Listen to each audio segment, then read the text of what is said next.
Peter বাটলারই থাকছেন জাতীয় নারী ফুটবল দলের হেড কোচ, নিশ্চিত করেছেন বাফুফে নারী উইংয়ের চেয়ারম্যান মাহফুজা আক্তার কিরণ। তবে তার নতুন চুক্তির মেয়াদ জানায়নি বাফুফে। এদিকে প্রতিপক্ষ চূড়ান্ত করতে না পারায় ফেব্রুয়ারি উইন্ডোতে ফিফা প্রীতি ম্যাচ খেলা হচ্ছে না নারীদের।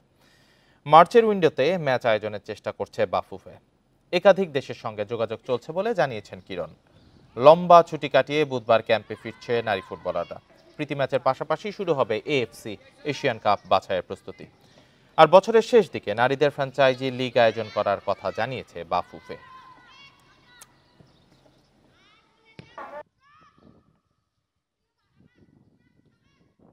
হেড কোচ বাটলার থাকবে, উনি আসবে। আমরা আশা করি যে ফেব্রুয়ারি থেকে ওকে পাবো। তবে আমরা তো চেয়েছিলাম ফেব্রুয়ারি উইন্ডোতে ফ্রেন্ডলি ম্যাচ খেলবো, কিন্তু এখনও পর্যন্ত কোনো টিম কনফার্ম হয়নি। সে কারণে আমরা মার্চের উইন্ডোকে সামনে রেখে এগোচ্ছি। ওইটারও প্রিপারেশন সব কিছু মিলিয়েই আমাদের এই জানুয়ারি 15 তারিখ থেকে টিম ক্যাম্পে উঠবে।